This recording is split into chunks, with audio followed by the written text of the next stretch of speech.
अब मैं चाहता हूँ कि बिला किसी ताखिर के, बिला किसी तमहीद के, तारुफ के तमाम जुमले जहाँ जाकर छोटे पड़ जाया करते हैं तब उस शख्सियत का नामे नामे इसमें गिरामी इंतहाई अदब व एहतराम के साथ लिया जाता है, जिससे मेरी मुराद आलमी शोहरत याफ्ता आलिम दीन हज़रत मौलाना अब्दुल्ला सालिम कमर चतुर्वेदी दामत बरकातुहु वालिया से इस शेर के साथ दावत देता हूँ।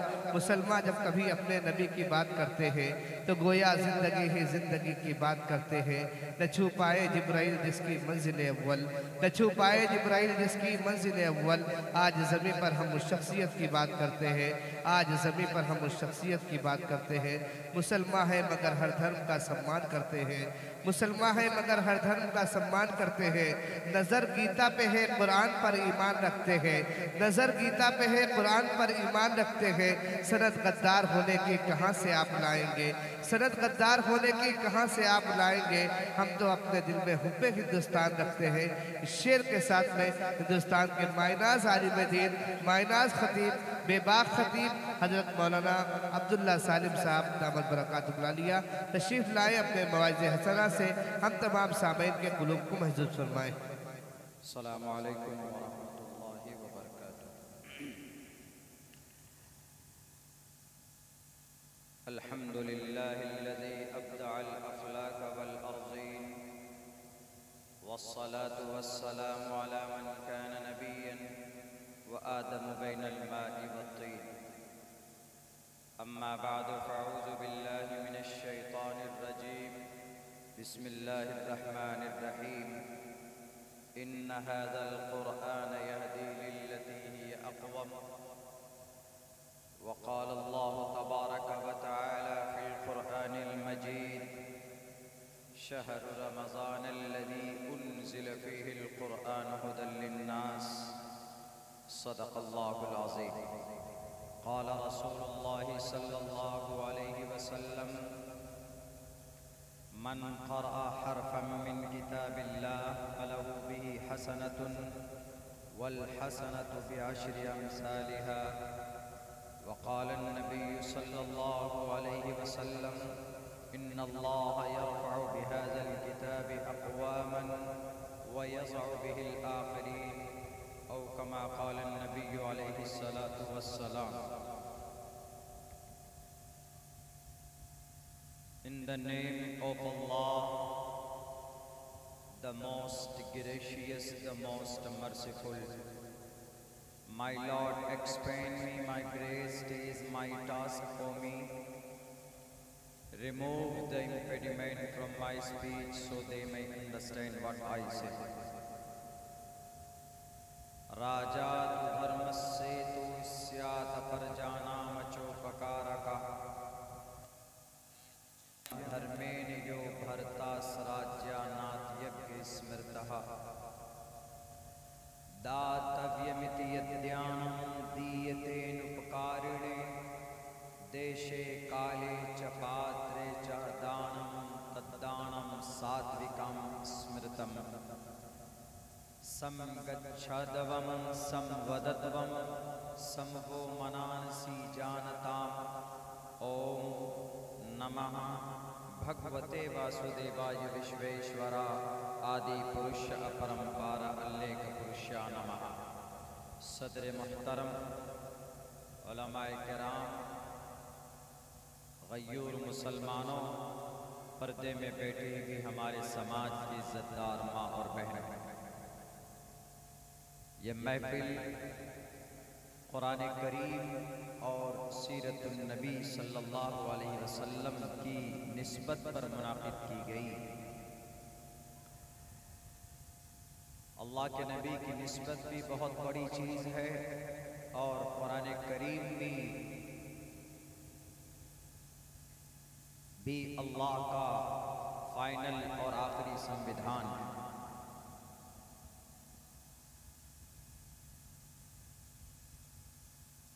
यह कुरान जनाब मुहम्मद रसूलुल्लाह सल्लल्लाहु अलैहि वसल्लम की ज़ात अक़दस पर 23 साल की मुद्दत में अल्लाह तबारक व तआला ने आसमान से ज़मीन पर इसको उतारा और इसी कुरान के ज़रिए से हम अपनी ज़िंदगी की दिशा तय कर सकते हैं कि हमें कैसे जीना है।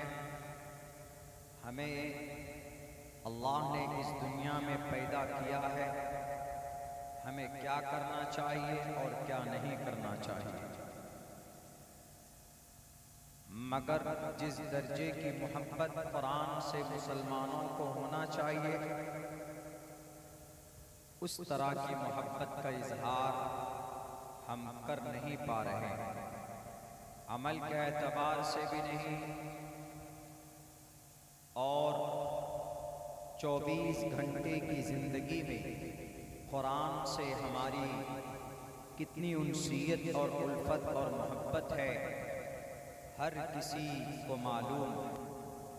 सच पूछिए, अगर कुरान से मोहब्बत का हक अदा इस पुरफितन दौर में अगर कोई कर रहा है तो वो सरजमीन गज़ा पट्टी के नौजवान हैं कि जो एक हाथ में कुरान और एक हथेली में, एक हाथ पे अपनी जान लेकर खड़े हैं, मगर इस कुरान का साथ नहीं छोड़ रहे हैं। यहाँ तो कुरान करीम के हिफ्ज़ के लिए बाज़ाब्ता मकातिब और मदारिस है, मगर सरजमीन गज़ा पट्टी में, गज़ा पट्टी आप में से बहुत से लोगों को नहीं मालूम, ये सरजमीन अंबिया का एक टुकड़ा है, फ़लस्तीन की धरती का एक टुकड़ा है, जो समंदर के किनारे 45 लाख लोगों की आबादी वहाँ पर है, और टोटल अल्लाह के मानने वाले 7 अक्टूबर सन 2023 से लेकर अभी इस वक्त तक बम और बारूद की बारिशें हो रही है वहाँ पर। तकरीबन 90% घरों को बुलडोज कर दिया गया है, मखदूस ज़मीन दोज कर दिया गया है। ना ही वहाँ पर मस्जिदें महफूज है, ना ही कोई इदारा बाकी है, और ना ही कोई किसी घर की छत सही सलामत है। तो लोग टेंट डालकर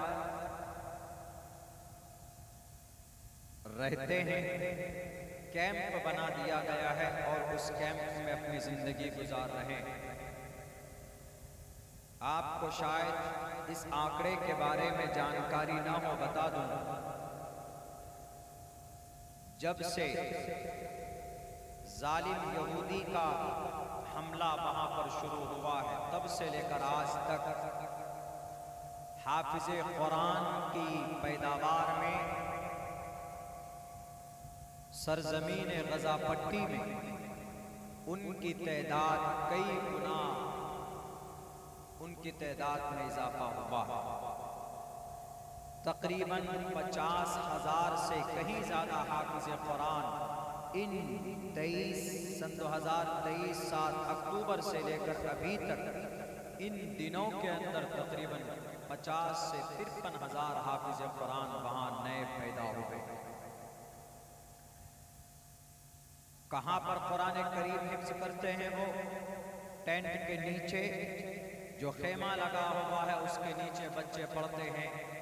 समाज की बहू बेटियां उन बच्चों को, अपने बच्चों को, अपने बेटों को, अपनी बेटियों को हाफिज़ कुरान बना रही, और शायद यही वजह है उनकी कुरान से मोहब्बत के इस रिश्ते की वजह से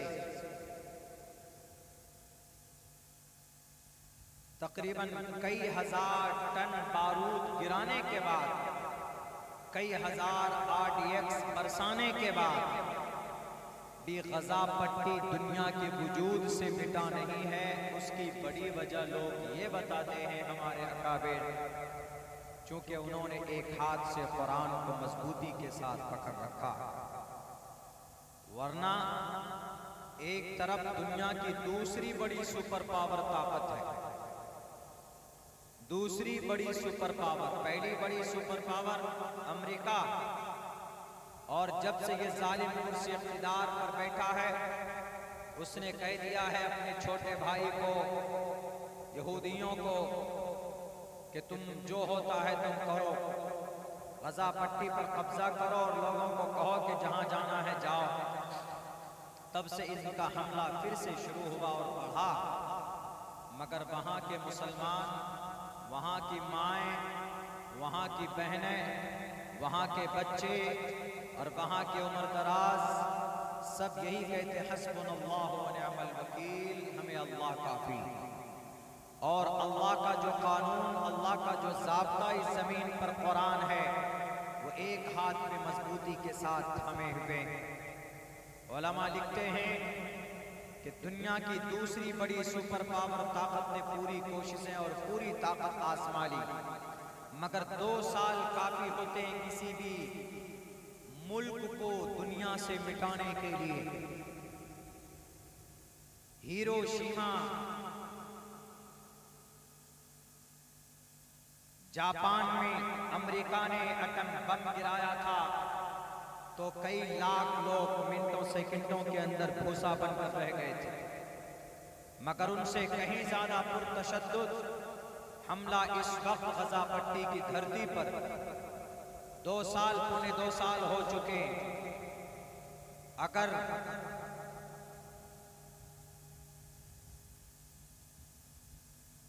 बल्कि ये सरकारी और ऑफिशियल रिपोर्ट है, हर तरह की ताकतें, जमीनी ताकत, आसमानी ताकत, हर तरह की ताकत का इस्तेमाल किया है यहूदियों ने गजा पट्टी को मिटाने के लिए, लेकिन सिर्फ 5000 नौजवान सर पे कफन बांध कर खड़े हैं और वो 5000 नौजवान अभी तक खत्म नहीं हुए। एक तरफ 5 लाख आर्मी, तकरीबन 5 लाख आर्मी, उनके पास बैलिस्टिक मिसाइल, उनके पास RDX है, उनके पास आयरन डोम है जो हवा में, आसमान में मिसाइल को ट्रैक करके वहीं पर खत्म करने की ताकत रखती। उसके बावजूद भी गजा पट्टी खत्म नहीं हुआ। उलमा लिखते हैं, बोलते हैं अपनी तकरीरों में, उसकी सबसे बड़ी वजह यह है कि जो 5000 नौजवान लड़ने वाले हैं जालिम अंग्रेज के खिलाफ, उनके सामने सीना तान कर खड़े हैं, उनमें से तकरीबन 3500 नौजवान हैं जो हाफिज कुरान है, जिनके सीने में कुरान। कुरान की ताकत सिर्फ सहाबा की जिंदगी से मुताल्लिक नहीं, आज भी जो कुरान से मोहब्बत करेगा, आज भी जो कुरान को अपनी सीने में जगह देगा, आज भी जो कुरान अपने घरों के अंदर पढ़ेगा, आज भी जो कुरान से जिनकी उनसीयत और मोहब्बत होगी, ये दुनिया के खड़े होकर पेशाब करने वाले जालिम नफरती लोग, ये उन्हें डरा नहीं सकते, धमका नहीं सकते। जब मिटाने वाली RDX बारूद इनका कुछ नहीं बिगाड़ पाई, तो फिर ये क्या कर लेंगे? नए तरह के साजिशें लाकर कुरान से मोहब्बत, दिली मोहब्बत हो तो अल्लाह की नुसरत और मदद आज भी उतरती है। अगर दुनिया को देखना हो तो दुनिया गजा पट्टी के हमास के नौजवानों को जाकर देखे। इस्राइल के चीफ आर्मी ने कहा, हर दिन हम इनके घुटने तोड़ देते, हर दिन हम इनके ऊपर इतनी गोलियां बरसाते हैं कि ये शाम होते होते थक जाते, मगर अगले दिन फिर ताजा दम होकर आते हैं। ये ताकत इनको रात में मिलती कहां से? इनके पास वो एनर्जी कहां से आती? जरा देखो, तहकीक करो, पता लगाओ तो रात में कहां से इनके पास मोटिवेशन इनको दी जाती है, कहां से इनको ताकत प्राप्त होती है? इनका पावर हाउस क्या? दुनिया की सबसे बड़ी जासूस एजेंसी यहूदियों के पास है मोसाद। आपके भारत के हर बड़े शहर में, हर जगह पर इनके जासूस बैठे हुए। उन्होंने तहकीक की और उन्होंने कहा, हमने तहकीक की है, हमें यह पता चला है कि इनको जो ताकत मिलती है वो इनके कुरान से इनको ताकत मिलती है। कहा कि कैसे? कुरान से कैसे ताकत मिलती? कहा कि कुरान पावर हाउस है। रात को कैसे ताकत मिलती? का रात में आप खाना खाकर शराब पीकर सो जाते हो, लेकिन ये जो लड़ने वाले नौजवान, ये रातों को इशा की नमाज के बाद चंद घंटे के लिए सोते हैं बक़द्र ज़रूरत, और फिर उठते हैं, वजू करते हैं, ये तहज्जुद की नीयत मानते हैं, उसके बाद फिर कुरान करीम की तिलावत करते हैं। 2-2, 3-3, 4-4 घंटे तक रातों को कुरान करीम की तिलावत करते हैं, और फिर फजर की नमाज पढ़कर फिर तिलावत करते हैं। उसके बाद फिर ये अपने नाश्ते के बाद अपने मामूल के हिसाब से जहां जिस महाज पर जाना हो, और ये सर पर पगड़ी नहीं, ये कफन बांध कर निकलते हैं मैदान में। इसी ये ताकत इनकी है, ये पावर हाउस इनके लिए। और कहा जाता, ये डरते नहीं, ये हर दिन मौत और शहीद होने की नीयत से निकलते हैं। तुम्हारा फौज का एक आदमी निकलता है, छुप कर गोलियों से वार करता है कि कहीं मर न जाओ, लेकिन ये लोग शहीद होने की नीयत से निकलते हैं। सच में पूछो तो इनके लिए जो ताकत और एनर्जी हाउस है वो इनका कुरान है। जब तक ये कुरान इनके बीच में रहेगा, तुम इनको मिटा नहीं सकते, तुम इनको खत्म नहीं कर सकते। ये वो कुरान है, ये सिर्फ सीने में महफूज करने के लिए नहीं। जिसने सीने में महफूज कर लिया उनके लिए तो बड़ी बशारत है कि कल क़यामत में इनसे कहा जाएगा कि कुरान करीम की तिलावत करो और जन्नत के दरवाजे पर चढ़ते रहो। जहां पर तुम्हारी आखिरी आयत होगी वहीं पर तुम्हारे आखिरी मकान और आखिरी मंजिल भी। और एक रिवायत में हजरत अली रज़ी अल्लाह ताला अन्हु फरमाते हैं, अगरचे ये रिवायत सनदन ज़ईफ़ है, लेकिन फजीलत को बयान करने के लिए पेश की जा सकती। अल्लाह के नबी अलैहिस्सलातु वस्सलाम फरमाते हैं, अगर कोई कुरान करीम का दोस्त, कुरान करीम का हाफिज उसको याद करता और अपनी जिंदगी में उस कुरान के मुताबिक अमल भी करता, उसके हराम को हराम समझता, उसके हलाल को हलाल समझता है, तो मरने के बाद कल क़यामत में हश्र के मैदान में ये कुरान सिफारिशी बनेगा और उसके खानदान के 10 अफराद के लिए भी सिफारिशी बनेगा। ऐसे 10 लोगों को भी जन्नत में लेकर में दाखिला दिला दीजिए। बिल्कुल नहीं, दुनिया की ताकत एक तरफ, उद्योगपति एक तरफ, डीएम मिनिस्टर, एसपी डीएसपी एक तरफ, एमपी एमएलए मंत्री सारे लोग एक तरफ, लेकिन एक अदना सा हाफिज़ कुरान जिसको दुनिया में हम मकाम मर्तबा नहीं देते, ये कुरान करीम पढ़ेगा और 10 आदमियों को जन्नत में लेकर जाएगा, ऐसे 10 आदमियों को जिन पर जहन्नम वाजिब हो चुकी होगी। यह है हाफिज़ कुरान का मर्तबा।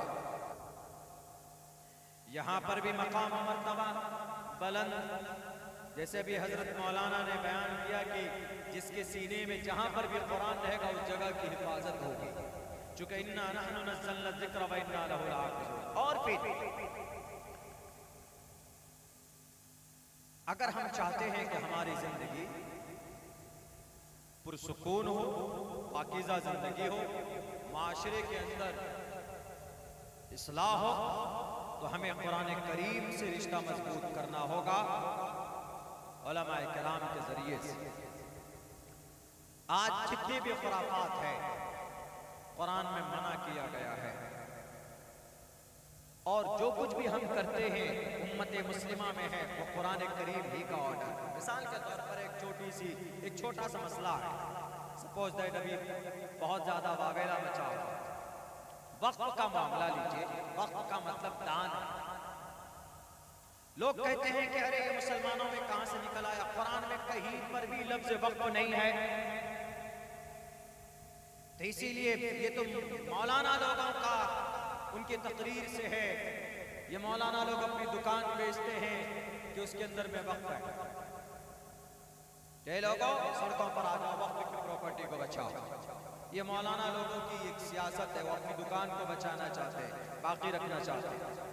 कुरान करीम में है लन तनालुल बिर्रा हत्ता तुनफिकू मिम्मा तुहिब्बून, अल्लाह के रास्ते में किसी चीज को कुर्बान कर देना, दान कर देना, इसी को वक्त बोलते हैं।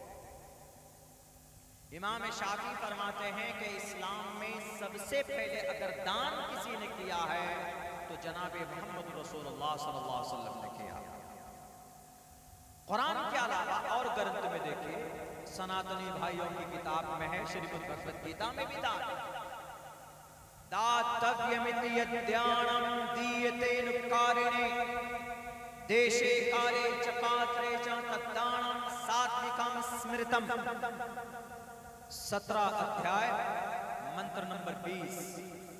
दातव्यमिति यद्यानम दीयतेनुपकारिणे, जो आदमी जरूरतमंद है उसको उसी वक्त में उसकी जरूरत को पूरी करना, इसी को दान बोलते हैं। और इसी दान को अरबी में, उर्दू में, शरीयत में वक्फ बोलते हैं। ऐसा नहीं कि इस्लाम में है, हाँ इस्लाम में जनाब मोहम्मद रसूलुल्लाह सल्लल्लाहु अलैहि वसल्लम ने सबसे पहले 6 बागात वक्फ किए। वक्फ का मतलब अल्लाह के रास्ते में दे देना, बंदगाने खुदा की मदद के लिए दे देना। और तकरीबन भारत के अंदर 9.5 लाख एकड़ जमीनें अल्लाह के रास्ते के लिए लोगों ने वक्फ की। 9.5 लाख एकड़ जमीनें। इसका मतलब गरीबों की मदद की जाए, उन प्रॉपर्टी से मजहबी काम किया जाए, जहां पर समाज में गुर्बत है उस गुर्बत को दूर करने की कोशिश की जाए। इसीलिए ये चीजें होती, और ये बाइसे सवाब है। दान देना पुण्य के लिए होता है, एहसान जताने के लिए नहीं होता। जैसे श्रीमद् भगवत गीता के इसी श्लोक में दातव्यमिति यद्यानम दीयतेनुपकारिणे देशे काले च पात्रे च तद्दानम सात्विकम स्मृतम, कि कोई आदमी किसी को दान दे दे, कोई आदमी किसी को कपड़ा या पैसा या उसको घर बना दिया या उसकी बीमारी में उसको ताउन पेश कर दिया पैसों से, तो उसको जिंदगी में कभी जतला नहीं सकता, कभी कह नहीं सकता कि मैंने तुम्हें 5,000 रुपए से मैंने तुम्हारी मदद की है तो इसलिए तुम मेरे गुलाम हो, कह नहीं सकता। जायज नहीं है, उसके लिए मुनासिब नहीं है, उसके लिए उसको बेइज्जत करना। और फिर ये निजाम है, होना चाहिए। नहीं मालूम है उन्हें कि कुरान में नहीं है लफ्ज़ वक़्फ़। बहुत सारे मसाइल, बहुत सारे हकामात ऐसे जो कुरान में वाज़ेह लफ्जों में नहीं है, लेकिन शरीयत में है। कुरान अरबी में है, लफ्ज होता है, उर्दू में दूसरे माने में इस्तेमाल होता है। अल्लाह के नबी की हदीस है, इज़ा मातल इंसान इनक़ताअ अमलुहु इल्ला मिन सदक़तिन जारिया। ये सदक़ा जारिया वक़्फ़ है, ये सदक़ा जारिया दान है। आदमी कोई अल्लाह के रास्ते में कुछ कर देता है, ये सदक़ा जारिया। इन्होंने अपने बच्चे को, हजरत हाफिज साहब ने अपने पोते को हाफिज कुरान बनाया, वो हाफिज कुरान इनके लिए सदक़ा जारिया है। अगर वो बच्चे हाफिज बने और उन्होंने किसी और को भी बनाया, उन बच्चों ने किसी और को बनाया, अगर ये क़यामत तक सिलसिला चलता रहेगा तो उन टोटल हाफिज कुरान का सवाब अगर किसी को मिलेगा तो हजरत हाफिज साहब को और इनके असातिज़ा को वो सवाब ट्रांसफर होगा। यही सदक़ा जारिया। लेकिन मुसलमानों, हमारा और आपका रिश्ता कमजोर पड़ने की वजह से, कुरान से रिश्ता कमजोर होने की वजह से आज नए नए क़वानीन, नए नए साजिशें और नए नए प्रोपेगेंडे आपके किए जा रहे हैं। पूरे भारत में, पूरी दुनिया के हमें पता चला कि बच्चियां बहुत मुर्तद हो रही हैं, समाज की बेटियां मुर्तद हो रही। 2-3 वजूहात होते हैं उनके। क्या? एक तो ये कि गुर्बत है घर में, शादी इतनी महंगी हो गई, कम से कम 10 लाख रुपए चाहिए, नहीं तो कम से कम 6-7 लाख रुपए तो चाहिए ही चाहिए बेटी की शादी के लिए। बाप कमजोर है, मजदूर है, नहीं इंतजाम कर पाता है तो मजबूरन बेटी किसी और के साथ कम्युनिकेशन राब्ते में आती है, तब जाकर अपना ईमान और अकीदा और अपना सब कुछ बेच डालती। कौन है जिम्मेदार? हम और आप जिम्मेदार हैं। मैंने कई जगह पर वो भिवंडी का वाकया सुनाया। भिवंडी में एक पढ़ी लिखी लड़की 30 साल की उम्र में मुर्तद होकर वो किसी और से, किसी तंजीम के मिंबर से शादी करती, राष्ट्रीय स्वयंसेवक संघ के किसी मिंबर से मुर्तद हो जाती, ईमान का सौदा कर लेती। और जब आप कोई समाज की कोई बेटी जब कोर्ट मैरिज करती है तो उसका एक प्रोसेस है, 3 महीने तक नोटिफिकेशन लिखा हुआ रहता बाहर, शायद 1 महीने के लिए नोटिफिकेशन देना पड़ता। मैं फला के साथ निकाह कर रही हूं, शादी कर रही हूं, मेरा नाम फला है, कन्वर्टेड टू माई रिलीजन, मैं अपना धर्म बदलना चाहती हूँ। धर्म बदलकर नोटिफिकेशन किसी सदर साहब को, किसी तंजीम के सदर साहब को, एक मौलाना साहब को खबर मिली तो फौरन गए बेटी के घर कि बेटी जरा बताओ, क्या तुम ईमान का सौदा कर रही हो? ईमान से बड़ी कोई दौलत नहीं है।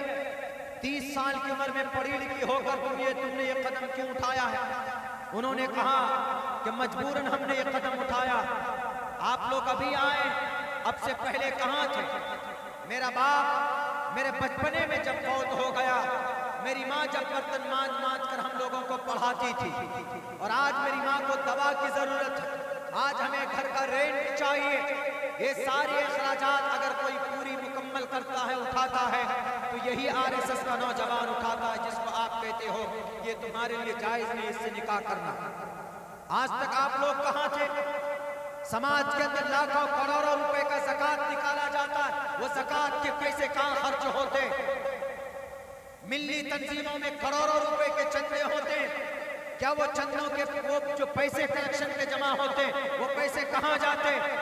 आपके पास डेटा क्यों नहीं है कि कितनी समाज में गरीब बच्चियां हैं जो शादी की ब्याई बैठी हुई, जिनके शादी का कोई बंदोबस्त नहीं हो पा रहा? आपके पास गांव का डेटा क्यों नहीं है कि कितने गरीब माएँ और कितने गरीब बूढ़े बाप हैं जिनकी औलाद उनको लात मार कर घर से बाहर कर चुके हैं और उनके खाने पीने का कोई बंदोबस्त नहीं है? क्या आपको नहीं मालूम हजरत जुबैर इब्न अव्वाम ने 2 घर बनाए थे, एक मुतल्लका औरतों के लिए और यतीम बच्चों के लिए? आज आप लोग क्यों पैसों के नशे में धुत होकर आलीशान बिल्डिंग और एयर कंडीशन रूम में बैठे रहते? समाज का कोई पता नहीं है आपको? आज जो बच्चियां मुर्तद होती हैं उसका जिम्मेदार आप लोग हैं, जो कौम के लीडर बने हुए, जो कौम के जिम्मेदार बने हुए। हमने शौक से नहीं अपने ईमान का परिवर्तन किया है, मैं मुर्तद नहीं हुई हूँ, बल्कि मेरी मजबूरी है। अगर मैं ईमान का, अगर अपने धर्म को नहीं बदलती तो मैं इससे निकाह नहीं कर सकती थी। और आज तक नहीं मौलाना साहब, सदर साहब, मैं तो तकरीबन 5 साल से इंतजार कर रही हूँ। मेरे मुस्लिम बिरादरी का कोई नौजवान लड़का आएगा और मेरा हाथ पकड़कर मुझे बीवी बनाकर लेकर जाएगा, लेकिन जो भी आता है मेरी माँ से पूछता है कि कैश कितना दोगी, मेरी माँ से पूछता है कि दहेज में कौन कौन सा सामान लेकर बेटी आएगी आपकी। जरा बताइए कि मेरे घर की हालत देखकर आपको लगता है कि हम उनको 5 लाख रुपए कैश दे सकते, हम उनको सामान दे सकते हैं? कौन है जिम्मेदार बताइए? मजबूरन पिछले 10 साल से हमारे घर के तमाम अखराजात और मेरी माँ की दवाई, मेरे छोटे भाई की पढ़ाई, मेरी छोटी बहन की स्कूल की फीस अगर कोई पे कर रहा, कोई अदा कर रहा है, तो यही राष्ट्रीय स्वयंसेवक संघ का नौजवान। जिम्मेदार कौन है? बेटी ठीक है, वो सब बात ठीक है, लेकिन तुम अल्लाह के पास जाओगी तो क्या सवाल जब होगा तो क्या जवाब दोगी? वो बच्ची कहती है कि मैं यही जवाब दूंगी अल्लाह के सामने कि अल्लाह, अगर मैं मुजरिम हूं, अगर मैंने ये कदम ना उठाया होता तो मेरा भाई शराबी बन जाता, मेरा भाई ये ड्रग्स का बड़ा डीलर बनता, अगर मैंने ये कदम न उठाया होता तो मेरी बहन दवाई बन जाती और मेरी माँ वक्त से पहले मर जाती। अगर आप मेरे ईमान के कन्वर्ट होने की वजह से, मेरे मुर्तद होने की वजह से अगर मैंने इन 3 जानों को बचाया, अगर उसकी वजह से मुझे जहन्नम में जाना पड़े तो अल्लाह जाने के लिए तैयार। लेकिन अल्लाह पूछो इन मिल्ली तंजीमों के लोगों से जो आज कुर्सियों के लिए लड़ रहे हैं, जो आज समाज के लिए कदम आगे बढ़ाने के लिए तैयार नहीं है। अल्लाह के नबी के नहीं थी, हक के लिए नहीं लड़ते थे, क्या गरीबों की मदद के लिए आगे नहीं आते थे?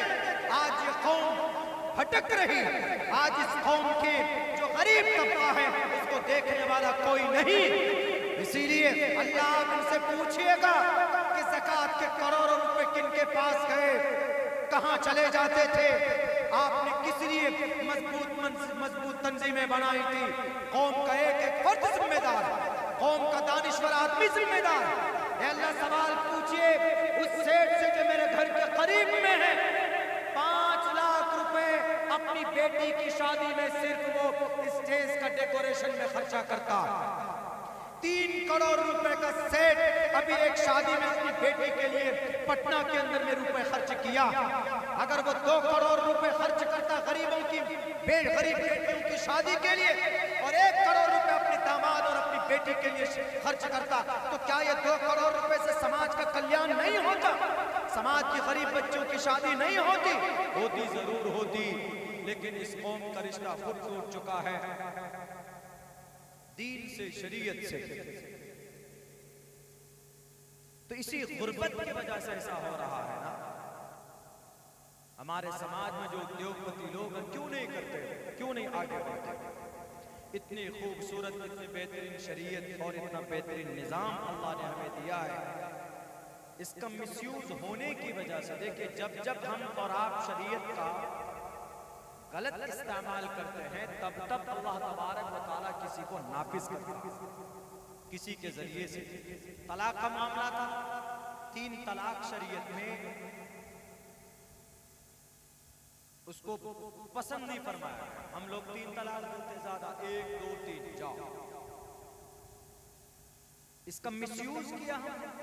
तलाक का जो बेहतर प्रोसेस है जो 2-3 महीने तक चलता है, उसको कभी ना हमने जाना ना कभी हमने उसको इस्तेमाल किया। मिसयूज करते 3 तलाक का, तो कानून आ गया। लीजिए, अगर कोई बीवी को 3 तलाक दे दे तो 3 साल के लिए जेल में जाए। 3 साल के लिए सिर्फ लफ्ज़ 3 तलाक बोलने की वजह से 1 2 3 तलाक जाओ, मैं तुमको आज से क्लियर फाइनल करता हूं। बीवी ने कंप्लेन कर दिया, शौहर के हाथ में हथकड़ी, जाइए जेल में। जेल में जाएंगे, 3 साल तक जेल में रहेगा और 3 साल तक जेल में रहेगा। इस बीच में बीवी का खर्च, नान नफा भी वो जेल से भेजेगा। जेल में भी रहो, वहां काम करो, पैसे कमा कर भेजो। और शरीयत की नजर में, कानून की नजर में वो तलाक वैलिड नहीं है। यानी 3 साल के बाद अगर वो आएगा तो उसी बीवी के साथ रहना पड़ेगा उसको, यानी निकाह भी नहीं टूटेगा। सिर्फ लफ्ज़ 3 तलाक, 3 मर्तबा बोलने की सजा 3 साल। वाह भाई, मर्डरर को इतनी सजा नहीं होती, रेपिस्ट को, लेकिन 3 मर्तबा बोल देंगे तो 3 साल के लिए सजा। बहरहाल जो भी है शरीयत एतबार से तो हो जाती, लेकिन यह है कि ये बना कानून हमारे मिसयूज की वजह से। यूनिफॉर्म सिविल कोड हमारे मिसयूज की वजह से कानून आया, और आज जो कानून आ रहा हमारे मिसयूज की वजह से आ रहा। मैं खुलकर नहीं बोलूंगा इसलिए कि बड़ा कई मरतबा बोल चुका हूं। वक्त की दान 160 करोड़ रुपए सालाना पैसा, 160 करोड़ रुपए कहां जाता पैसा? अगर इन पैसों से सिर्फ गरीब बच्चों की शादी कराई जाती तो बच्चे मुर्तद नहीं होते। इन पैसों की वजह से अगर आज गरीब मुसलमानों में बांट दिया जाता तो कोई गरीब नहीं होता, इतनी सारी जमीन होने के बावजूद। लेकिन नहीं हो रहा। मेरे भाइयों, मेरे नौजवानों, मेरे साथियों, सुधार की जरूरत है हमारे समाज में, हमारे नौजवानों में। हमारा नौजवान तो सोशल मीडिया देख कर खुट्टल हो गया। खुट्टल समझते दिमाग में बस जो सोशल मीडिया पे देखा वो भूत सवार हो जाता। अभी IPL का सीजन चल रहा, 50 रुपए आप लगाते हो, एक कम 50, 49 rupees you have to spend. My 11 circle app पर आप टीम बनाते हैं, एक नहीं 10 टीम बनाते, 10 एक दिन में। एक ही टीम बनाए एक दिन में आपने। 60 दिन में कितने टीम? 7 टीमें बनाई आपने। 3000 रुपए आपके चले गए। अगर यही 3000 रुपए किसी मकतब में दे देते, किसी मदरसे में दे देते, ये जो बच्चा हाफिज कुरान बना है ना, ये कल क़यामत में उसको भी जन्नत में लेकर जाएगा जिसने इस बच्चे को हाफिज कुरान बनाने में ताउन की है। उन 10 आदमियों में वो भी आदमी होगा। लेकिन नहीं, क्यों? रिटर्न नहीं मिल रहा है ना। 30-50 रुपए आप देंगे तो कुछ मिला नहीं ना। माई 11 सर्कल ऐप पर क्या मिलता है आपको? लॉलीपॉप। कुछ नहीं मिलता वहां पर भी। चले गए, अरे हमारा तो 50वें लाखवां नंबर पे है, हम तो किसी रैंक में भी नहीं आए, एक भी पैसा आपको नहीं मिलता। किसी को मिल गया 30 रुपए, 40 रुपए, 20 रुपए। मेरे भाइयों, ये आपको बेवकूफ बनाने के लिए अल्लाह के कुरान से जुड़ो, अल्लाह की शरीयत से जुड़ो। अल्लाह जालिमों को खुद ही कैफिर किरदार तक पहुंचा देगा। अल्लाह तबारक व तआला आज भी उतना ही ताकतवर है। अल्लाह तबारक व तआला आज भी सब कुछ देख रहा है। लेकिन अल्लाह तबारक व तआला की मदद कब उतरती है? जब मुसलमानों का अमल अच्छा हो, मजबूत हो। अल्लाह की ताकत के लिए 2 चीजें जरूरी, अल्लाह की मदद के लिए 2 चीजें जरूरी। एक चीज तो ये कि आपका यकीन कामिल हो, अल्लाह की साथ पर मुकम्मल यकीन हो, मुकम्मल भरोसा हो कि अल्लाह आज भी इन्नल्लाह अला कुल्लि शैइन कदीर है। अल्लाह आज भी देव महान वसूल दयावान है। अल्लाह आज भी सर्वशक्तिमान है। अल्लाह आज भी अद्धा देव महान है। अल्लाह आज भी ताकतवर है। अल्लाह तबारक व तआला की ताकत घटी नहीं। अल्लाह तबारक व तआला, आप कहेंगे कि मौलाना अल्लाह तो जिब्राइल के जरिए से कौमों को तबाह बर्बाद करता था और जिब्राइल का आना तो बंद हो गया। अब अल्लाह कैसे अजाब नाजिल करेगा? अल्लाह कैसे हमारी मदद करेगा? जैसे जंगे बद्र में कई सौ फरिश्तों को भेजकर जिब्राइल अमीन की सरकर्दगी में अल्लाह तबारक व तआला ने अल्लाह के नबी और सहाबा की मदद की थी। लेकिन अब तो जिब्राइल का आना बंद हो गया।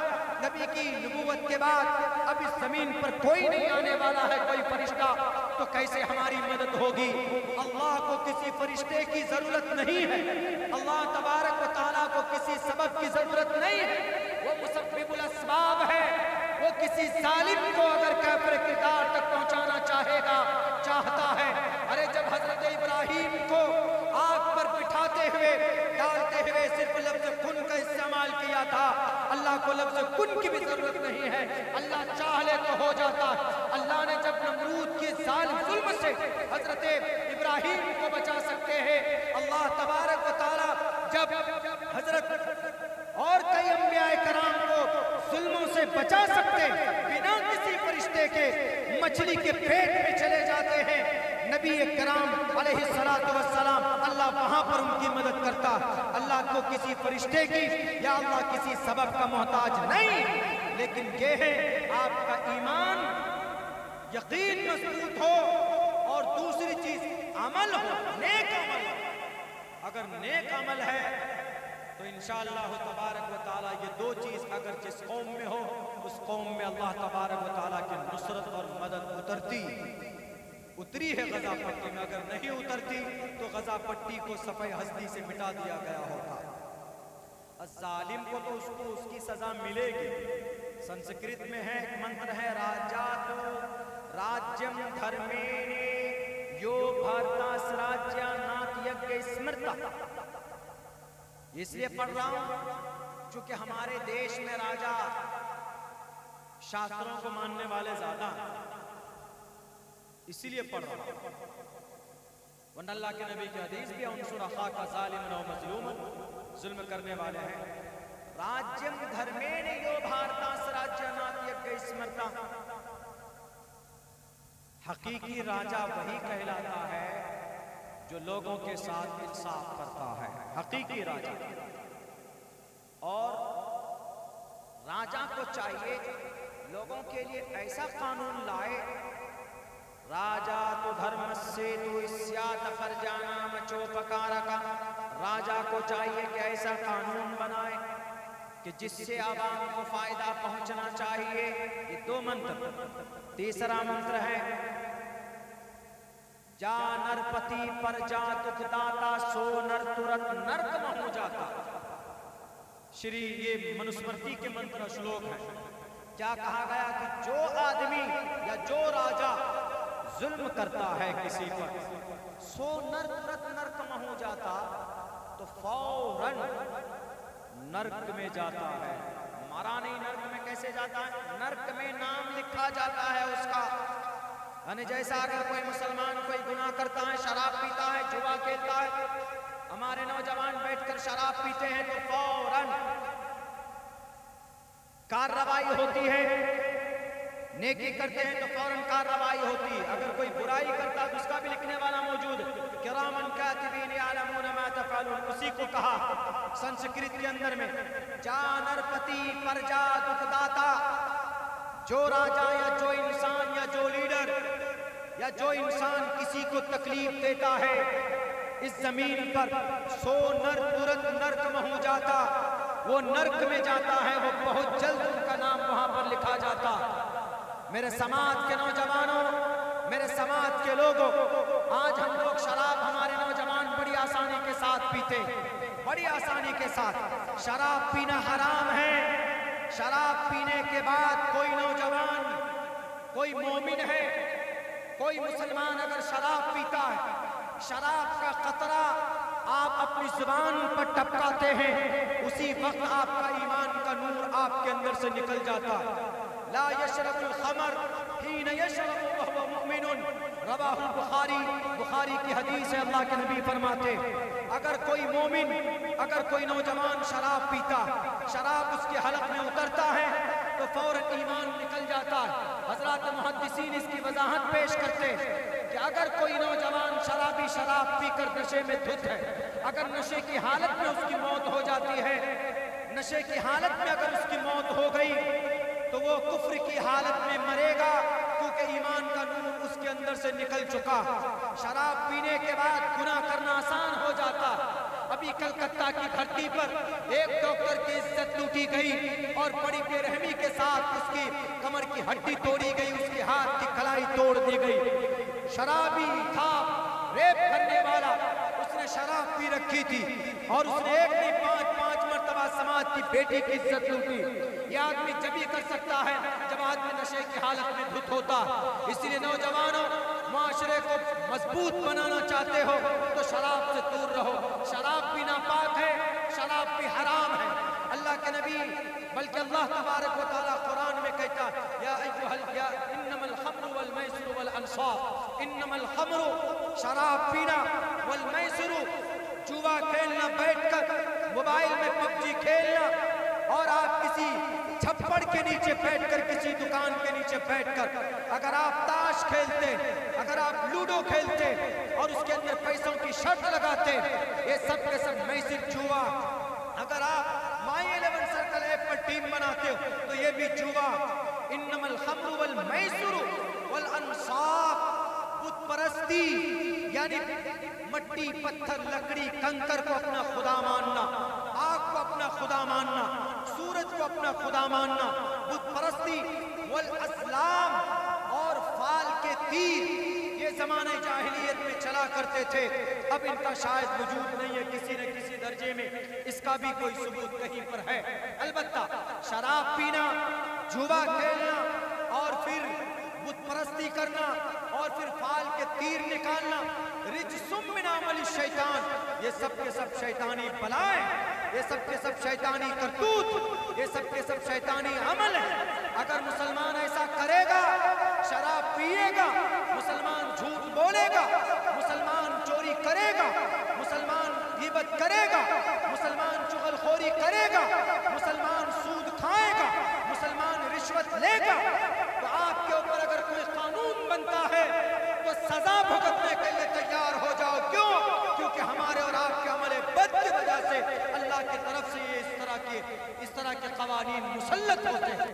मेरे भाइयों, अभी कहाँ गया, अभी बात चल रही थी कहीं पर साकिब साहब के घर में, एक साहब कह रहे थे कि हम इस्राइल का बाइकाट क्यों नहीं करते। हमने कहा कि एक बात बताइए, आपकी बात सही है, बाइकाट करना चाहिए, होना भी चाहिए, लेकिन बाइकाट हम करें किस चीज का? उनका Thums Up, Coca Cola, Mirinda, Sprite. दुकान में जाते भैया कोका कोला दीजिए, भैया थम्स अप दीजिए, भैया स्प्राइट दीजिए, भैया मिरिंडा दीजिए। आप अगर बाइकाट करेंगे तो हमें इसी तरह की क्वालिटी वाली ड्रिंक हमें खुद से क्रिएट करना भी होगा। हमने कुछ किया, हमने मतलब उम्मते मुस्लिमा में सिर्फ भारत में नहीं, कहां सबसे ज्यादा गल्फ कंट्री में, जजीरतुल अरब, वहां दौलत की कमी नहीं है। अरे वहां तो सोने से बनाकर कार, सोने से तैयार की हुई कार अपने दामाद को दहेज में देते। इतनी दौलत अल्लाह ने दी। सोना, पेट्रोल, चांदी, हीरे जवाहरात, ये सारी चीजें तो वहीं पर। क्यों नहीं इन्होंने इनके अल्टरनेटिव कोई चीज बना? साबुन ले लीजिए, लाइफ बॉय ले लीजिए, लक्स ले लीजिए, डिटोल ले लीजिए, शैम्पू में पेंटीन ले लीजिए, डव शैम्पू ले लीजिए, हेड एंड शोल्डर ले लीजिए। कलर सर पे हमारे नौजवान कलर लगाते, लॉरेल कलर, गार्नियर कलर, ये सब कलर लगाते, ये सब मेड इन यहूदी। और पिज्जा बर्गर मेड इन यहूदी। मोबाइल में नोकिया, मोटोरोला, यहाँ तक कि आईफोन भी क्या मेड इन यहूदी। दवाई ले लीजिए, कम से कम 60% दवाई यहूदी बनाते। यहाँ तक कि हर डॉक्टर के घर पर, हर डॉक्टर के क्लिनिक पर पहले तो डॉक्टर का उनका सिंबल क्या था? प्लस का निशान ऐसे करके था, रेड कलर का, लेकिन अब ग्रीन कलर का एक डंडा है और उसमें एक रस्सी रैप की हुई, वो यहूदियों की धार्मिक चिन्ह है। यहूदी किनको अपना नबी मानते हैं? हजरत मूसा को। और हजरत मूसा को अल्लाह ने क्या दिया था? असा, डंडा। वो असा, और वो असा कभी कभी अजदहा बन जाता था। तो उस असा और उस असे की अजदहे की शक्ल आज टोटल डॉक्टर के क्लिनिक के ऊपर है। क्यों? क्योंकि डॉक्टरेट के ऊपर शेयर मार्केट में अगर किसी का कब्जा है तो यहूदियों का।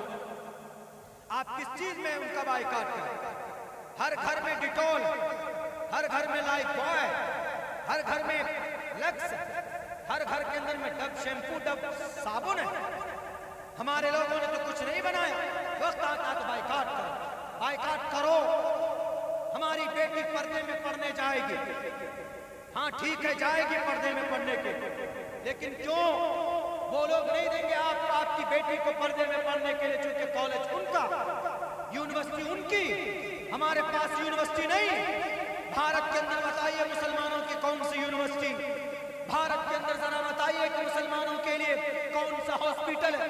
भारत में बताइए डॉक्टर बनने के लिए MBBS और MBBS क्रैक करने के लिए नीट, और नीट की तैयारी के लिए 2 साल कोचिंग सेंटर। जरा बताए कि हमें नीट की तैयारी के लिए हमारी कोचिंग सेंटर का नाम क्या है? नहीं है। कैसे हो, कैसे तरक्की करेंगे? कुछ भी नहीं है। हमने कुछ नहीं किया, हमारे लोग कुछ नहीं करते हैं। दौलत अल्लाह देता है तो आयश में घुस जाते हैं। 1924 तक हुकूमत मुसलमानों के पास, 1924 600 से लेकर 571 से लेकर 1924 तक किसी न किसी मुल्क में इख्तिदार मुसलमानों के पास। 1924 में तुर्की के अंदर में मुसलमानों की हुकूमत टूटी। आज कुछ लोग गद्दी में बैठे हैं तो कहते हैं अरे हुकूमत हमारी पूरी दुनिया में झंडा लहरा देंगे। हमने झंडा लहराया है, उम्मत मुस्लिमा के लोगों ने लहराया, और किसी पर जुल्म ज़्यादती नहीं की है। आज एक आलमगीर का नाम लेकर अरे उन्होंने तो ये फला जगह को तोड़ दिया, उन्होंने तो बहुतों को मारा, वो तो बहुत ज्यादा आक्रमण था, और वो तो आक्रांताओं में नाम है उसका। याद रखिए इसी आलमगीर रहमतुल्लाहि अलैहि की जमाने में भारत की GDP 24% थी, जो आज तक भारत की GDP 24% को नहीं पहुंच पाई, लेकिन इन्होंने GDP 24% पहुंचाई। GDP का मतलब तरक्की, देश की तरक्की। अगर यह आक्रांताओं में है, जालिमों में है, इस इसलिए इसकी खबर को उठाकर फेंक दो। यही आपके गाजीपुर के अंदर लॉर्ड कॉर्नवालिस का मकबरा है, अंग्रेज जालिम का, उसके मकबरे को उठाओ, फेंको जाकर समंदर में। अगर आपको जालिमों से नफरत है तो लॉर्ड एल्गन का मकबरा धर्मशाला हिमाचल प्रदेश में, और तो और जनाब थॉमसन सिम्पसन का मकबरा ग्वालपारा आसाम में है, और जनाब जनरल गाइड का मकबरा यही अलीगढ़ के अंदर में है, उत्तर प्रदेश में। ये जालिम अंग्रेज थे, इनका मकबरा यहीं पर है। अगर जुल्म की वजह से फैसला होता है कि कब्र को उठाकर फेंक दिया जाए तो इन लोगों को भी कब्रों को उठाकर फेंको। राष्ट्रपति भवन में जो मैडम बैठती, मैडम मुर्मू, इस राष्ट्रपति भवन का बनाने वाला अंग्रेज 1921 के अंदर इसकी शुरुआत हुई और इसका नाम पहले था वायसराय हाउस। 1947 में देश आजाद हुआ तो उसका नाम राष्ट्रपति भवन रखा गया। इंडिया गेट की बुनियाद रखने वाला ड्यूक ऑफ कनॉट 1919 के अंदर बुनियाद रखी गई। 70,000 हमारे नौजवान शहीदों के नाम लिखे हुए अंग्रेजों का, इनकी निशानी उठाकर फेंक दो। और तो और जनाब गेटवे ऑफ इंडिया जॉर्ज पंचम ने अपनी बीवी की याद पर मुंबई के अंदर में उसकी बुनियाद डाली, आज भी शान के साथ में गेटवे ऑफ इंडिया मौजूद। और तो और जनाब चले जाइए 2 कदम आगे बढ़ाकर कलकत्ता के अंदर में जो मलिका विक्टोरिया है, मलिका विक्टोरिया के लिए वो नाम, वो अपनी बीवी के लिए मलिका विक्टोरिया के नाम के लिए उनकी याद में मलिका विक्टोरिया मेमोरियल बनाया उन्होंने। नफरत की वजह से अगर फैसला होगा तो फिर ये देश के अंदर तारीखी कोई चीज नहीं बचेगी। ताजमहल 98 करोड़ रुपए का टिकट बेचा गया सन 2024 के। ये पैसा कहाँ आया? हुकूमत के पास मदद मिली, ताउन पेश हुआ, देश तरक्की करेगा। इसीलिए तारीखी बातें हैं, कभी कभी इनका जिक्र करना जरूरी हो जाता। नहीं तो ये कहते हैं कि नहीं जनाब कुछ भी नहीं है, तो मुसलमान सिर्फ कुरान और हदीस की बात करते हैं। हमारे उलमा अल्हम्दुलिल्लाह हर जमाने में हर वक्त में जरूरत पड़ने पर हर तरह से हर चीज की क्लियरिफिकेशन लोगों के सामने पेश की। बहरकैफ हम तो इतना ही कहना चाहते हैं कि इस देश के अंदर मिलजुल कर सबको रहना है और एक साथ रहना है, एक साथ चलना है, किसी के लिए कोई अलग कानून न बने। बल्कि ऋग्वेद में एक मंत्र भी है, वो मंत्र है सम गच्छद्वम संवदत्वम समवो मनानसी जानता। इसका तर्जमा सुनेंगे आपको बड़ी खुशी होगी। सम गच्छद्वम सम गच्छादवम संवदत्वम समवो मनानसी जानता। मतलब क्या है? एक साथ चलो, एक साथ बोलो, एक साथ सोचो, अकल रखो। क्यों? क्योंकि पुराने जमाने में जितने भी देवी देवता थे तो वो सब एक साथ चलते थे, एक साथ बोलते थे, एक साथ रहते थे, और वो एक साथ रहने की वजह से वो लोग कामयाब हुए। तो इस देश को एक साथ रहने की जरूरत, और खुसूसन उम्मत मुस्लिमा को तो ज्यादा आपके इसी उत्तर प्रदेश में हाई कोर्ट ने मदरसा बंद करने का फैसला दिया था। पता है आपको? हाई कोर्ट में 5 याचिकाएं गई थी, उनमें से 4 मुसलमान थे। 4 मदरसा बंद करने की अर्जी लेकर मुसलमान गया था। इस उम्मत को नुकसान हमारे ही सफों में पैदा होने वाले मीर जाफर मीर सादिक की औलाद है। इसीलिए अल्लाह की नुसरत नहीं आ रही, अल्लाह की मदद नहीं आ रही। मदरसे बंद, मकतब बंद, अजान नहीं। क्या होता? कल परसों बाराबंकी में प्रोग्राम था, प्रशासन के लोग भी बैठे थे। हमने कहा कि सर मकतब में 300 बच्चों को किट बांटा गया, और ये मकतब है जहाँ पर अकीदा समझाया जाता है, जहाँ पर बताया जाता है बच्चों को इकम्मा ब्रह्मा दुत्तियो नास्ते नहना नास्ते किंचन। इसी का तर्जमा अरबी में बताया जाता है अल्लाह एक है, अल्लाह पाक है। जहाँ बच्चों को बताया जाता है स्मल्ला मिल्ले मित्रा मरुणा दिव्यानी धत्ता इल्लल्ले मरुणो मित्रस्ते जस्कामया होता रविंदरो महासुरिंदरो अल्लो जैसे सिस्टम कन्नम ब्रह्मानम अल्लो रसूल मुहम्मद रब्बा सल्लल्लाहु। 12 बजे तक की परमिशन थी, उन्होंने संस्कृत सुनकर के कहा कि मौलाना और करिए, तो 12:50 तक प्रोग्राम चला। और आखिर में उन्होंने फीडबैक ये दिया कि हम तो आज इतनी गहरी बातें सुन रहे थे, दान के बारे में हमने कभी नहीं सुना। इतना कहा गया कि दान करो, लेकिन इस तरह वजाहत के साथ हमको आज तक किसी ने नहीं बताया।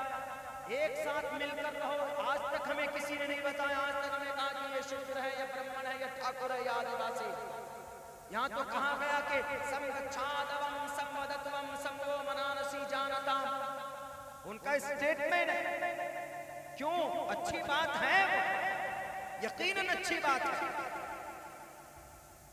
हमने कहा कि सर यही अच्छी बात है तो हमारे मकतब में बढ़ाए जाते हैं। ये जो 300 बच्चे भी मकतब से निकले हैं पढ़कर, जिनको आपने देखा कि इनाम दिया गया है, इन बच्चों को किसी से भी आप सूरह फातिहा सुन लीजिए, कलीमा सुन लीजिए, दुआ कुनूत सुन लीजिए, दुआ सुन लीजिए, यही बताएंगे। इनसे दुनिया के बारे में बहुत कुछ नहीं समझाया जाता। हमारा बच्चा हाफिज़ कुरान बनता है तो आपको 10 घंटे के अंदर में पूरा कुरान सुना सकता, लेकिन अगर आप उसे हाफिज़ कुरान से दुनिया के बारे में किसी चीज के बारे में सवाल करेंगे, मुमकिन है कि वो ना बता पाए। क्यों? क्योंकि हाफिज़ कुरान बना है 3 साल तक मेहनत करता है। बाज बच्चा 1 साल में भी बन जाता है, 2 साल में भी बन जाता है। हम इसलिए कुरान हिफ्ज़ करते हैं क्योंकि हमारा मानना है कि जो हाफिज़ कुरान होता है दुनिया में तो उसका मकाम मर्तबा है ही, लेकिन मरने के बाद उसका भी मकाम बड़ा होता है। और उसके माँ बाप के सर पर तो ऐसे ताज, रोशन ताज उनके सर पर पहनाए जाएंगे कि चांद और सूरज से जिनकी रोशनी ज्यादा होगी, ऐसा ताज उसके माँ बाप के सर पर पहनाया जाएगा। हम इन्हीं पुण्य को प्राप्त करने के लिए अपने बच्चों को मकतब में भेजते हैं, और आप लोग हमारे मकातिब बंद करते। बोला मौलाना हम लोग मजबूर हैं, हम लोग भी जानते हैं कि क्या सही है क्या गलत। आप लोगों का ये कल्चर आज से नहीं, 1400 साल पहले से, 1400 साल पहले से मकतब से किसी को कुछ हुआ नहीं, और आज आ गए कुछ लोग मकतब बंद करो। वो उधर तो पूरब तरफ तो वहां पर 1303 मदरसे बंद कर दिए गए। हम भी जानते हैं, हम लोग भी मजबूर हैं। मुसलमानों अमल ठीक करो, अपना दुरुस्त करो, इंशाअल्लाह तबारक व तआला अल्लाह की ज़ात बाकी थी, बाकी है, बाकी रहेगी। वक्त है, आए हैं कुछ लोग डुगडुगी बजाने के लिए, अपना अपना डुगडुगी बजा रहे हैं। इनका वक्त है तो बजा रहे हैं, जब ये चले जाएंगे इनका ये कभी हमेशा रहने वाले नहीं। बहुत आए लोग। मुल्क शाम का सदर, उसका नाम है बशारुल असद, मुल्क शाम में 40 साल तक हुकूमत की, 40 साल। अभी कहाँ है मुल्क शाम में? है नहीं, रशिया में जगह नहीं मिली मुल्क शाम में। क्यों? उसका जुर्म क्या था? जुर्म तो बहुत था। उन्होंने लोगों को बंद कर दिया था कैद खानों में, एक डेढ़ जगह में उन्होंने लोगों को महबूस करके रखा हुआ था। लेकिन उनका सबसे बड़ा जुर्म ये था कि उन्होंने कुरान करीम से, जहाँ पर अल्लाह का लफ्ज़ है, लफ्ज़ अल्लाह है कुरान में, जहाँ उन्होंने सब जगह से लफ्ज़ अल्लाह को निकाल कर अपना नाम दाखिल कर दिया। एग्जाम्पल के तौर पर कुल हुवल्लाहु अहद अल्लाहुस समद लम यलिद व लम यूलद व लम यकुल लहू कुफुवन अहद, इसमें उन्होंने कर दिया था कुल हु बशारुल असद अल अहद, इस तरह कर दिया, यानी अल्लाह का नाम हटाओ, अपना नाम उसमें दाखिल किया था। अभी 6-7 महीना पहले एक मासूम बच्चे ने दीवार पर लिखा था से डॉक्टर अब तुम्हारी बारी। उस बच्चे को पकड़कर जेल में डाला, उस बच्चे को लाया, उसी बच्चे के उस तहरीर से जो दीवार में लिखी गई, ये डॉक्टर बशारुल असद अब तुम्हारी बारी है। 40 साल के बाद वहां एक ऐसी तहरीक उठी कि उनको जगह नहीं मिली। सच पूछिए तो अल्लाह की तरफ से आजाद। इसीलिए हमेशा से जालिमों का अंत हुआ। हम और आप तो ठीक हो जाइए ना, हम और आप अपने ईमान को ठीक कर लीजिए। प्रोटेस्ट हुआ अभी कुछ दिनों पहले, गांव के ही एक तबके ने जाकर के FIR कर दिया, कहां पर? थाने में। अरे फलां देवबंदी तो प्रोटेस्ट कर रहा, पकड़ो जेल में डालो। इसीलिए मेरी तकरीर का मौजू कभी कभी ये भी रहता है कि भारत के मुसलमानों मुत्तहिद रहो, मिली मसलों में कानूनी और सियासी और समाजी सूझबूझ पैदा करो, और फिर मजबूती पैदा करो अपने सफों के अंदर। देश भी तरक्की करेगा, तुम भी तरक्की करोगे, वरना वो दिन दूर नहीं जो बड़ी खतरनाक साजिशें रची जा रही। हालांकि किसी का जुल्म ज्यादा देर तक रहता नहीं है, अल्लाह हर जालिम को कैफर किरदार तक पहुंचाता जरूर है। लेकिन वैसा ईमान बनाओ, अपने समाज और माशरे के अंदर नजर रखो। अगर कोई समाज के अंदर में कोई बेटी है, अगर वो उम्र हो गई है, उनकी शादी की उम्र हो गई है, अगर वो गरीब है, उसका बाप अगर 300 लोग पूरी बस्ती में बसते हैं, 500 रुपए भी अगर चंदा जमा करेगा तो एक महीने के अंदर में तकरीबन 1.5 लाख रुपए जमा किया जा सकता।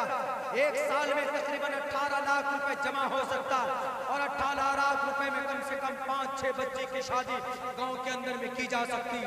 सिर्फ 500 रुपए अगर देंगे तो आपको यहाँ तो कुछ नहीं मिलेगा, लेकिन कल क़यामत में जब आप एक एक नेकी के लिए तरसेंगे तो अल्लाह तबारक व तआला वहाँ पर आपको उस नेकी के जरिए से आपको निजात भी अता फरमाएगा। कौम कर सकती, समाज कर सकती, लेकिन वैसा गाइडलाइन पैदा होना चाहिए। समाज में यूनिटी बननी चाहिए, समाज में संगठन बनना चाहिए, ब्लॉक में संगठन बनना चाहिए। छोड़िए हमारी बड़ी तंजीमों को, उनको अपना काम करने दीजिए, वो बड़े हैं, बड़ा काम करते हैं, आप छोटा काम कीजिए। आप समाज के अंदर यूनिटी बनाइए, समाज के अंदर में कमेटी बनाइए। कमेटी बनाना गुनाह नहीं है। हमारे जितने भी नौजवान हैं, 300 नौजवानों की मिंबर साजी करो और ट्रस्ट बनाओ। उस ट्रस्ट के अंदर में महीने में 200, 300, 400, 500 रुपए डालो, और ज्यादा कुछ नहीं कर सकते। अगर आपके गांव के अंदर सब खुशहाल हैं तो बहुत अच्छी बात है। तो अगर खुशहाल हैं तो मकतब का निजाम हर मस्जिद में कायम करो। अगर मकतब है तो गांव के अंदर एक मदरसे का निजाम कायम करो। अगर मदरसा एक हो, मुनज़्ज़म अंदाज में हो, 6-6, 7-7, 8-8 मदरसा बनाकर मेंढक के तरह, बरसाती मेंढक के तरह, वो बरसात के मौसम में आएंगे, चंदा करेंगे, पेट भरेंगे, बैठ जाएंगे। कौम के पैसों को बर्बाद न किया जाए, बल्कि ईमानदारी के साथ काम करें। समाज इंशाअल्लाह ताबुन और मदद करने के लिए तैयार है। इंशाअल्लाह जब अल्लाह हिल्फुल फुजूल के जरिए से मदद कर सकता है, अगर आज भी कौम के अंदर यूनिटी बने तो बड़े बड़े मसले का हल किया जा सकता, लेकिन वजूद में लाने की जरूरत है, मैदान में उतर कर काम करने की जरूरत है। कुछ लोगों को पागल बनना पड़ेगा। हमने बनाया अपने इलाके के अंदर, हमने एक छोटी सी तंजीम बनाई, तंजीम ताफ़ुज़ शरीयत वेलफेयर सोसाइटी, 300 लोग हैं। हमने क्या सिस्टम बनाया पता है? हमने सिस्टम बनाया कि महीने में 30 दिन होते, 30 रुपए दे दो। 300 मेंबर अलग, बल्कि 500 हो चुके हैं। वो महीने में 30 रुपए देते हैं तो महीने का तकरीबन 15 से 16 हज़ार रुपए जमा हो जाता है। हमारे यहाँ हमने उस तंजीम को असल में बनाया है, जो कि हमारे यहाँ पसमानदगी ज़्यादा है, तो वहाँ पर अभी ये सीज़न है आगजनी का। चूँकि कच्चे मकानात होते, झोपड़ी होती, वो पॉल वगैरह के घर बने होते हैं, बहुत सारे टीन के, तो बांस है, लकड़ी है, उसमें एक मरतबा आग लगी तो कम से कम 20 से 25 घर जल जाते हैं। तो हमने उनकी मदद के लिए अक्सर वो बनाया, तो बड़ी आसानी के साथ एक अच्छी खासी रकम आ जाती है जिनसे हम उनकी मदद कर पाते हैं। भारत का सबसे पिछड़ा इलाके में लोग खड़े होकर काम कर सकते, तो आप तो अल्हम्दुलिल्लाह उत्तर प्रदेश में खुशहाल हैं, मुसलमान अच्छी स्थिति में है। इसीलिए आप लोग समाज और सोसाइटी में इसकी उन्नति के लिए, इसको मजीद तक़वियत देने के लिए, तालीम के मैदान में काम करने के लिए अगर आप सब खड़े होंगे, सब अपना अपना फरीज़ा समझेंगे, तो इंशाअल्लाह तबारक व तआला अच्छा होगा। अल्लाह से दुआ करता हूँ कि अल्लाह तबारक व तआला हम तमाम मुसलमानों को कहने सुनने से ज़्यादा अमल की तौफ़ीक़ अता फरमाए। मुबारकबादी के काबिल हैं हाफिज़ अतीक साहब और उनके बेटे जो इनके जो 2 अरशद साहब, उनके 2 बेटों ने हिफ्ज़ कुरान किया है। ये बहुत बड़ी दौलत, ज़ाहिरन दिखने में लग रहा है कि कुछ नहीं है, सर पर फजीलत की दस्तार बांधी गई। मरना सबको है, कल क़यामत में जब सब नफ्सी नफ्सी की हालत में होंगे तब देखना इन हाफिज़ कुरान का क्या पावर है। वहाँ पर 14 महीने में घर में बताइए, ये तो इट्स मिरेकल, ये तो एक समझिए कि एक करामत है। बच्चे 14 महीने में मदरसे में नहीं कर पाते, मकतब में नहीं कर पाते, इन बच्चों ने घर में कर लिया। समझिए कि खुदा की तरफ से स्पेशल अल्लाह तबारक व तआला ने उन लोगों की, उन बच्चों बच्चों की मदद हुई कि चंद महीनों में हम भी हाफिज़ कुरान बने। 11 साल की उम्र में 2 से 2.5 साल लगे। उमूमन यही टाइम लगता है, 2 से 3 साल का वक्त लगता है, लेकिन फिर भी इनके बच्चों ने घर में कुरान पाक का हिफ्ज़ किया है। हर घर में ऐसा निज़ाम बने तो बहुत अच्छी बात है। मौलाना अपने बच्चों को हाफिज़ कुरान ज़रूर बनाइए। हाफिज़ कुरान के बाद बच्चों को तालीम दीजिए। और नौजवानों से गुजारिश करूंगा कि सोशल मीडिया पर अपना कीमती वक्त ज़ाय न करके अपने पैसों को दीन और समाज और सोसाइटी की तरक्की के लिए खर्च करो। बनाओ तंजीमें, बनाओ सोसाइटी, बनाओ कमेटियां, ताकि ये कमेटियां कल क़यामत में चीख चीख कर आपकी सिफारिश कर सकें। फिल्मों का अंदाजा रहता है आपको कि पुष्पा 2 ने कितना कमाया, आपने लोगों की मदद के लिए कितना जमा किया। नहीं, पुष्पा 2 डाउनलोड करना था, 350 रुपए की आप रिचार्ज करते हैं, तब आप ऑनलाइन मोबाइल फिल्में डाउनलोड करके देखते हैं। 2 घंटे पैसे भी खर्च हुए, 2 घंटे में देखकर आपका कीमती वक्त भी गया, लेकिन गुनाह जहन्नम में पहुंचाने तक बाकी रहेगा। लिखा हुआ सुन लो। बचने की कोशिश करो नौजवानों, अल्लाह की भी मदद आएगी इंशाअल्लाह तबारक व तआला।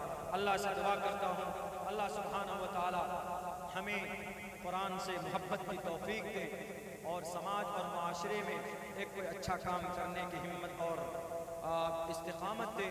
जो लोग कर रहे हैं अल्लाह उनके कदमों में इस्तिकामत दे और खुलूस लिल्लाह के साथ करने की तौफीक अता फरमाए।